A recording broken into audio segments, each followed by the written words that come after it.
Hi viewers, welcome to south Indian recipe. இன்றைக்கி evening ஸ்நாக்ஸ்க்கு நம்ம இட்லி மாவு வச்சு தான் ஒரு போண்டா செய்ய போகிறோம். இது ரொம்பவே கிறிஸ்பியாக இருக்கும். இதை கார சட்னிலையோ தயிர்லையோ முக்கி சாப்பிட்றதுக்கு நல்லாயிருக்கும். இது எப்படி செய்யலாங்கிறத தான் இந்த வீடியோவில் நம்ம பார்க்க போகிறோம். வாங்க. இந்த ஸ்நாக்ஸ் செய்கிறதுக்காக பார்த்தீங்கன்னா நான் 1 கப்பு இட்லி மாவு எடுத்துருக்கிறேன். அப்புறம் பார்த்திங்கன்னா ஒரு பெரிய வெங்காயத்தை சின்னதாக கட் பண்ணி வச்சுருக்கிறேன். கொஞ்சமாக மல்லி இலையும் கருவேப்பிலையும் கட் பண்ணி போட்டிருக்கிறேன். இதில் இஞ்சியும் பச்சை மிளகாவும், இதில் பார்த்தீங்கன்னாக்கி மிளகும் ஜீரகமும் 2 தட்டி எடுத்து வச்சுருக்கிறேன். இதில் பச்சரிசி மாவு எடுத்து வச்சுருக்கேன். இப்போ இதை அவ்வளோத்தையும் உப்பு கலந்து நம்ம மிக்ஸ் பண்ணி எடுத்துக்கலாம். இட்லி மாவு கலந்துருக்கேங்க. இட்லி மாவு ரொம்பவுமே புளிச்சு இருக்கக்கூடாது. இதில் இந்த ஒரு வெங்காயம் சின்னதாக கட் பண்ணி வச்சுருக்கிறத போட்டிருக்கிறேன். இதில் கொஞ்சமாக 1 இன்ச்சு சைஸில் இஞ்சி எடுத்து அதை பொடிசாக கட் பண்ணி வச்சுருக்கேன். அதையும் மிளகாவையும் சேர்த்துக்கலாம். எல்லாமே கொஞ்சம் பொடிசாக கட் பண்ணால் நல்லாயிருக்கும். இதில் பார்த்திங்கன்னா மிளகும் ஜீரகமும் இதையும் சேர்த்துக்கலாம். இப்போ இதில் பார்த்திங்கன்னா மல்லி இலையும் கருவேப்பிலையும் பொடிசாக கட் பண்ணி வச்சுருக்கிறேன். அதை சேர்த்துக்கலாம். இதை பச்சரிசி மாவு. இப்போ இதுக்கு தேவையான உப்பு, நம்ம ஏற்கனவே இட்லி மாவில் கொஞ்சம் உப்பு இருக்கும். உப்பு சேர்த்து இப்போ நல்லா நம்ம பிசைஞ்சு எடுத்துக்கலாம். அருமையாக மாவை நல்லா மிக்ஸ் பண்ணியாச்சு. உப்பு கரெக்டானு பார்த்துக்கணும். இப்போ இதில் பார்த்திங்கன்னா கொஞ்சமாக காயப்பொடி கலந்துக்கலாம். நல்ல மணமாக இருக்கும். இந்த போண்டா இவ்வளோ வந்தாங்க. மாவை பிசைஞ்சாச்சு. இப்போ நம்ம இட்லி மாவில் மட்டும் போட்டோன்னா எண்ணெய் அதிகமாக குடிக்கும்.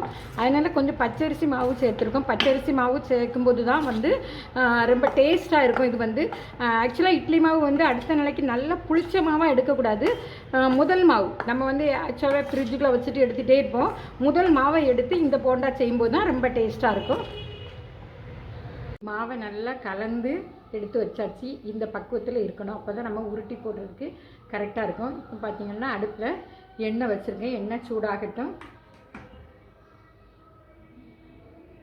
எண்ணெய் சூடாகிடுச்சு. நமக்கு எந்த சைஸில் வேணுமோ அந்த சைஸில் நம்ம உருட்டி போட்டு எடுத்துக்கலாம். ஸ்டவ்வை மீடியம் ஃப்ளேமில் வச்சுக்கணும். ரொம்ப ஹை ஃப்ளேமில் வைக்கக்கூடாது.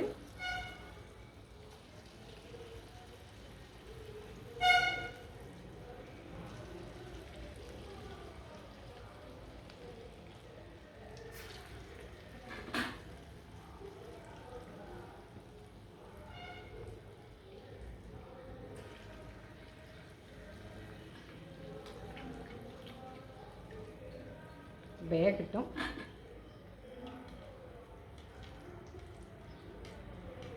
அது வெந்துச்சுன்னா அப்படியே பால் மாதிரி மேலே வந்துடும். பாருங்கள், நம்ம ஒரு ஜல்லி கரண்டியால் அதை மாற்றி மாற்றி விட்டுக்கிடணும். வேகட்டும் 2 பக்கமும். இது ஆக்சுவலாக கொஞ்சம் கூலான டைமில் பிள்ளைங்களுக்கு இப்படி கொடுக்கும்போது ரொம்ப இஷ்டப்பட்டு சாப்பிடுவாங்க. வேகட்டும்.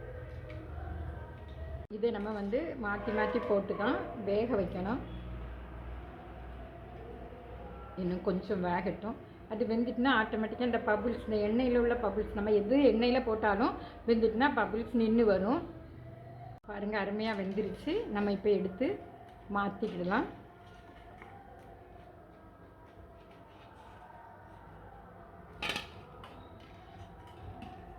இப்போ இனி இருக்கிறதையும் இதே மாதிரி உருட்டி போட்டு எடுத்துக்கலாம். வீட்டுக்கு திடீர்னு கெஸ்ட்டு வந்துட்டாங்கன்னா கவலையே பட வேண்டாங்க. இட்லி மாவு இருந்தாலே போதும். வீட்டில் இருக்க பொருட்களை வச்சு அவசரமாக ஒரு அசத்தலான போண்டாவை செய்து கொடுத்துடலாம். இது ரொம்ப டேஸ்ட்டாகவும் இருக்கும், கிறிஸ்பியாகவும் இருக்கும். எப்படி ஸ்நாக்ஸ் செய்ய, என்ன ஸ்நாக்ஸு செய்யன்னு சொல்லி பிள்ளைங்க ஸ்கூலுக்கு போயிட்டு வந்த உடனே நம்ம இது பட வேண்டாம். இப்படி மாவு இருந்தால் இதில் நம்ம பிள்ளைங்களுக்கு இப்படி போண்டா செய்து கொடுத்து அசத்தலாம். இதே போல் நீங்களும் உங்கள் வீடுகளில் செய்து பாருங்கள். லைக் பண்ணுங்கள், ஷேர் பண்ணுங்கள், மறக்காமல் சப்ஸ்கிரைப் பண்ணுங்கள். தேங்க்யூ ஃபார் வாட்சிங் மை வீடியோஸ்.